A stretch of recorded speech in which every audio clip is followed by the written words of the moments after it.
guys. Oh my gosh, it's been a hot minute since I have been up here, huh? Up here live. Up here, anyway, it's been a hot minute since I have been live. So I wanted to come say hello and check in and bring you a message. And I am going to do another episode of Marketing Drive. What? That's right. I am headed home. I just had to run a really quick errand. I'm headed home. Sorry, my mouth's being like really weird for my camera in my car. I have tables in the back of my car. It's a long story. Anyway, here is what I would like to talk to you about today. So it is the season when we as consumers, of which I am one, start to get a million emails and messages and offers and deals and like, oh, it's Black Friday. Oh, it's Cyber Monday. Oh, it's Giving Wednesday. Oh, it's a Freaky Friday. Oh, it's all these things, like all of these different times when you get emails. And by the way, in messages and social and text messages and however else we get marketing these days, which is everywhere, Facebook ads, all that stuff. I'm not saying that's bad. I am a marketer and I think that people deserve to know about the offers that you have and the promotions and that's a good thing. Here's where I see a problem. And this is kind of where I come in, to be totally honest with you. Because what bothers me is when I see a company that I have not heard from in 6-8 months send me an email all of a sudden saying, hey, here's our new offer, blah, blah, blah. That kind of bugs me. Here's why. Because it's like, I'm trying to think of a good analogy. So Gary Vaynerchuk has a really good book. I don't know if any of you have read it. It's called Jab, Jab, Jab, Right Hook. And so his theory, and this is something I subscribe to, is that we are supposed to be providing value on a consistent, regular basis to our customers. And then by providing value, see, it's like just weird. My camera is weird. By providing that value, we earn the right to ask for the sale. We can ask for the buy. Just stay, camera. We can ask for the value or ask for the sale if we've provided the value.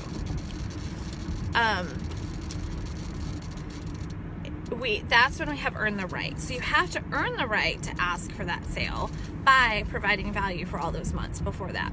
So if a company comes in sporadically and they don't send emails on a regular basis and they don't provide value and I don't even particularly, and this is just me, I know a lot of companies do it, I don't like emails that are only about selling to begin with, right? Like I at least want some kind of value-driven content in everything that I get. So if I'm a beauty supply store, I don't want to always get emails saying, come buy these products. So I'm like, you know what? You're a beauty supply store. I know that you have products. I might not know that you have a specific kind of product, which is a new piece of information or a new trend or something. I might not know that you have a specific line or a specific brand. I might not know that you're running a special on something. Those are valuable pieces of information. But if everything all the time is always buy for me, buy for me, buy for me, and that's the only time you reach out to your customers is when you want them to buy something from you, you're not earning that right to make a sale. You're not earning their trust. You're not providing value to them in terms of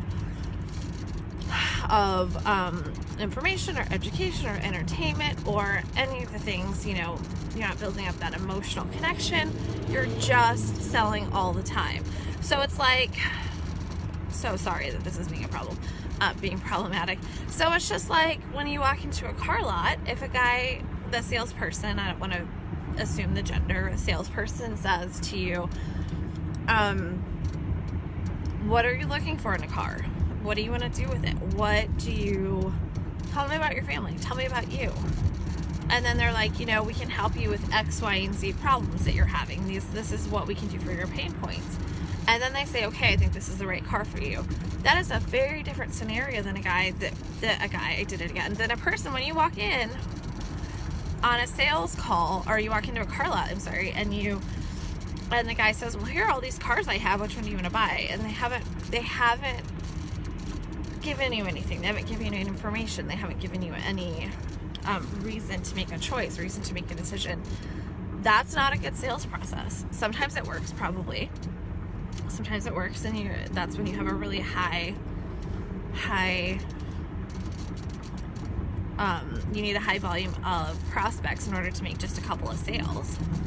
So it's just, to me, the entire point of marketing is about communicating who you're going to be as a company to work with. Are you going to provide them value in the long run, or are you going to just constantly want to make your money and leave? And marketing should showcase that. So I'm not getting on after having missed a few weeks, and by weeks I mean months, of Facebook Live videos on Fridays and saying, hey, you should jump in and do social media marketing with me and let me help you with your social media strategy. I would love to, but I feel like this is where I need to start providing you guys value so I can earn the right to ask for that and earn the right to say, hey, I know your struggles. I know your pain. Here's what I've seen. Here's where I can help you, and prove that by giving you advice and giving you information and value before I start to ask for the sale. So that's what I noticed around this time of year is people, all of a sudden, it's like they were like hibernating for the entire year, and then they're like, oh, we should be marketing. If you're starting to do your marketing and you're starting to talk about it on November 21st, like the day before Thanksgiving, if you're going to your staff and saying, hey, can we send an email after Thanksgiving? It's too late. You need to start talking about that stuff in October. You need to start talking about your strategy in January for the next Christmas, for the next Valentine's Day, for the next St. Patrick's Day, or maybe it's June 1st because you work with schools and you need to wait till the kids are out of school. Start working with that stuff months ahead of time, because that's what gives you that effort and putting in that work and providing that value